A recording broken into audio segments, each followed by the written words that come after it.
Hawks Young drops reminder statement after 43-point game versus Suns. Trae Young reminded everyone that he's not just a passer.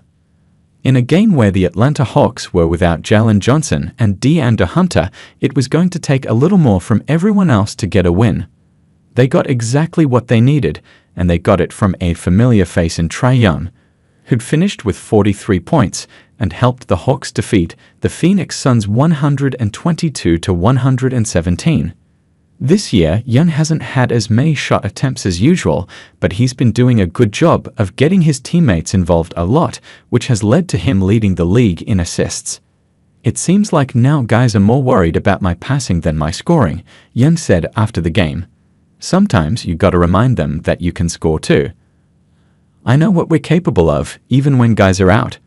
We can go out there, make some noise, and make some plays. That's what we did tonight. But we always have to give a little bit more, including myself. I can't just ask everyone else to give a little bit more when guys are out and not expect myself to do more. That's something I take on myself too, but we all played a big factor in giving a little bit more." Outside of Young, Onyeka Okongwu finished the game with 22 points and 21 rebounds, controlling the paint on both sides of the ball.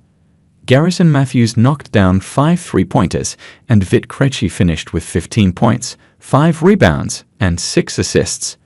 Krejci was more aggressive than usual and had the job of guarding Kevin Durant for most of the game with Zachary Rizacher in foul trouble. In the fourth quarter, the Hawks started off with 2 back-to-back threes, and down the stretch got some big shots from several players to help them get the win. Trae Young comes up big in Hawks' win. After the game, head coach Quinn Snyder gave credit to Trae Young for his 43-point game and being able to step up with Jalen Johnson and DeAndre Hunter out. "His shot attempts are down, and credit to him, that doesn't bother him at all," Snyder said. "He's not shooting many shots because he's distributing more, but he's also scoring when we need him to score. And he's done that during the game with Ja and Jalen out there. Tonight, he needed to do it for longer during the game." Young played 38 minutes, which included him playing the entire third quarter. The Hawks went into the fourth with the lead, and they were able to do good without him on the floor. "The biggest thing I kept telling him is that we don't want to have to just rely on you for every possession because he'll wear down," Snyder said. "They're throwing multiple defenders at him.